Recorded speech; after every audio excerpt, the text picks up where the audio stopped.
안녕하셨어요. 오늘은 5월 25일 시편 12편부터 14편 말씀을 또 함께 읽읍시다. 12편 말씀을 봅시다. 함께 읽겠습니다. 1절부터 같이 읽읍시다. 여호와여 도우소서. 경건한 자가 끊어지며 충실한 자가 인생 중에 없어지도소이다. 저희가 이웃에게 각기 거짓을 말하며 아첨하는 입술과 두 마음으로 말하는도다. 여호와께서 모든 아첨하는 입술과 자랑하는 혀를 끊으시리니 저희가 말하기를 우리의 혀로 이길지라. 우리 입술은 우리 것이니 우리를 주관할 자 누구리요 함이로다. 여호와의 말씀에 가련한 자의 눌림과 궁핍한 자의 탄식을 인하여 내가 이제 일어나 저를 그 원하는 안전지대에 두리라 하시도다. 여호와의 말씀은 순결하며 흙도가니에 7번 단련한 은 같도다. 여호와여 저희를 지키사 이 세대로부터 영영토록 보존하시리이다.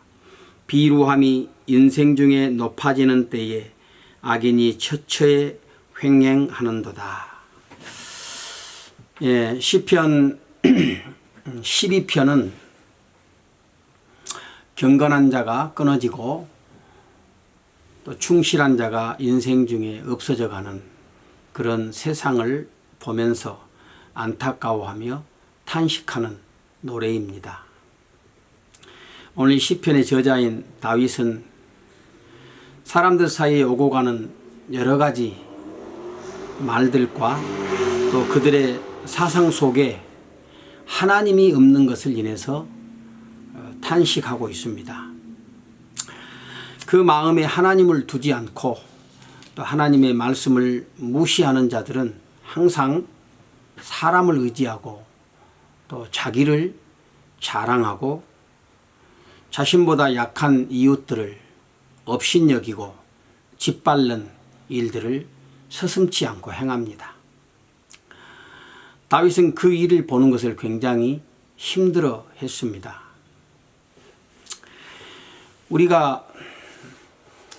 오늘날 우리가 살아가고 있는 이 세상을 볼 때 그 어느 때보다도 거짓말이 횡행하고 또 말로서 사람의 인격과 삶을 짓밟는 일들이 비일비재한 것을 보게 되지요. 참으로 안타까운 일이 아닐 수 없습니다.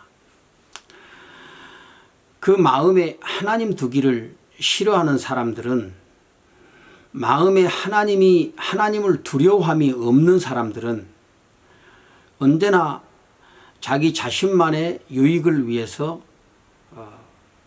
거짓말들을 밥 먹듯이 행하는 것입니다.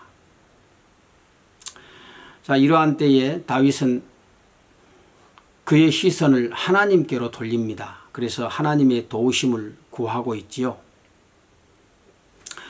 시편 12편 6절 말씀에 보면 여호와의 말씀은 순결하며 흙도가니에 7번 단련한 은 같도다. 이렇게 고백하고 있습니다. 하나님의 말씀은 세상 사람들과는 비교할 수 없이 순결해서 그 영혼을 맑게 해준다는 그런 고백입니다. 은이 흙도가니, 그 도가니 속에서 단련될 때 불순물들이 전부 다 태워지고 없어지게 됩니다. 그래서 순전하게 이제 은만 남게 되는데 오늘 하나님의 말씀을 비유하기를 그 흙도가니에 7번 단련한 은과 같다. 그러니까 7번이라는 말은 완전하다는 말이죠. 온전히 하나님의 말씀만이 드러나게 되는 것이죠. 어떤 불순물도 첨가되지 않는. 그래서 오늘 하나님의 백성들이 그 하나님의 말씀 앞으로 나아가게 될 때, 말씀을 사랑하게 될 때 그 영혼이 깨끗한 자리로 나아갈 수 있게 되어지는 것입니다. 오늘 하나님의 말씀은 우리의 영혼을 맑게 하고 또 순결하게 합니다. 하나님의 말씀이 내 심령 속에 채워지게 될 때 세상의 더러운 생각과 또 더러운 말들을 하지 않게 되고 우리 영혼이 그 하늘의 순수함으로 가득 차게 되어지는 것입니다. 우리가 매일매일 이렇게 하나님의 말씀을 읽으면서 점점 그 말씀의 깊이에 우리 영혼이 빨려 들어가고 또 그 말씀의 순결함에 나의 죄가 드러나게 되어지며 계속해서 더욱더 하나님 앞에 정결한 자로 나타나지는 그런 은혜가 있게 되어지는 줄로 믿습니다. 자, 그러면 14장 말씀을 또 한번 봅시다. 시편 14편 말씀을 또 한번 보겠습니다. 시편 14편 1절부터 7절까지 함께 또 읽읍시다. 어리석은 자는 그 마음에 이르기를 하나님이 없다 하도다. 저희는 부패하고 소행이 가증하여 선을 행하는 자가 없도다. 여호와께서 하늘에서 인생을 굽어 살피사 지각이 있어 하나님을 찾는 자가 있는가 보려 하신즉 다 치우쳤으며 함께 더러운 자가 되고 선을 행하는 자가 없으니 하나도 없도다. 죄악을 행하는 자는 다 무지하뇨. 저희가 떡 먹듯이 내 백성을 먹으면서 여호와를 부르지 아니하는도다.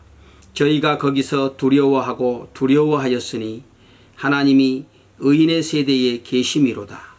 너희가 가난한 자의 경영을 부끄럽게 하나 오직 여호와는 그 피난처가 되시도다.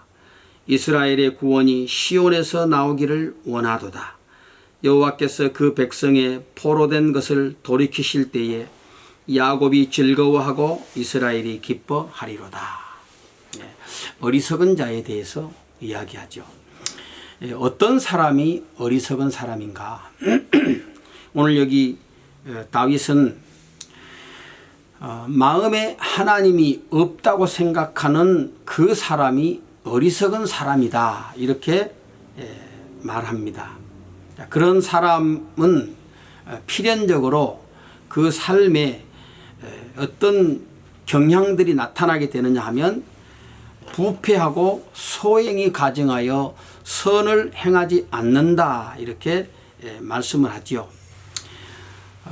충격적인 사실은 하나님의 눈으로 보실 때에 세상의 모든 사람들은 다 어리석다는 것입니다.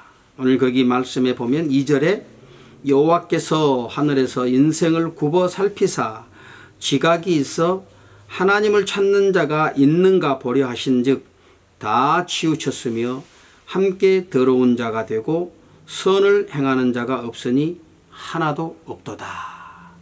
우리는 이 말씀을 읽으면 창세기 6장에 나오는 하나님이 홍수로 세상을 멸하실 때에 그 세상의 모습을 보는 것 같지 않습니까? 우리는 자주 이렇게 사람을 판단하고 평가할 때에 저 사람은 의로운 사람이다. 또 저 사람은 도덕적으로 참 흠이 없고 또 윤리적으로 굉장히 이렇게 깨끗한 사람이다. 이렇게 평가하는 일들이 많지 않습니까? 어떤 선한 일을 또 행하고 남을 위해서 헌신하고 희생하는 사람들을 볼 때 정말 저 사람은 의인이다. 이렇게 말들을 자주 합니다. 그런데 하나님은 세상을 향해서 어리석다 이렇게 평가하신다는 것이죠. 어리석은 사람은 사실 불신자만 있는 것이 아닙니다. 하나님을 믿는다고 말하는 사람들 가운데도 얼마든지 어리석은 사람들이 많이 있습니다. 입술로는 하나님을 고백하지만 삶에 있어서는 하나님이 전혀 없는 것처럼 그렇게 행동하는 사람들이 많습니다. 정말 이러한 세상 또 이 모든 인생들을 바라보시는 하나님, 그 하나님의 마음이 어떻겠습니까? 오늘 여기에 보면 하나님께서 어떻게 하신다고 그러지요? 인생들을 하늘에서 굽어 살펴보신다. 마치 큰 서치라이트를 켜고 보시는 겁니다. 어두운 세상을 비춰보는 것이죠. 정말 나를 찾는 자가 있는가 보고 계시는 하나님이시라는 겁니다. 어떻습니까? 오늘 하나님께서 당신의 서치라이트를 켜고 오늘 내 심령을 비출 때 나는 하나님 앞에 어떤 모습으로 나타날 수 있겠습니까? 하나님의 말씀이 오늘 서치라이트 아닙니까? 그 말씀이 서치라이트고 그 하나님의 말씀으로 나를 한번 비춰보고 또 나를 평가해 볼 때 나는 하나님 앞에 어떤 모습을 보이고 있습니까? 정말 어떤 때는 부끄럽고 참 두렵기 짝이 없는 그런 때가 많습니다. 우리는 끊임없이 이 서치라이트로 인생들을 살펴보고 계시는 그 하나님 앞에 선자임을 인식하고 늘 주님 앞에서 오늘 우리의 모든 생각과 또 말과 행동과 이런 것들이 하나님 보시기에 합당한 것들이 되기를 더욱더 힘써야 되겠습니다. 죄를 행하는 사람들을 보면 사실 그들이 무지해서 그런 것이 아닙니다. 다른 사람들보다 많이 알고 많이 배운 사람들이 오히려 더 큰 악을 행하며 죄를 먹고 살아가는 일들이 많은 것을 보게 됩니다. 자, 이렇게 절망적인 상황 속에서도 다윗은 소망을 갖습니다.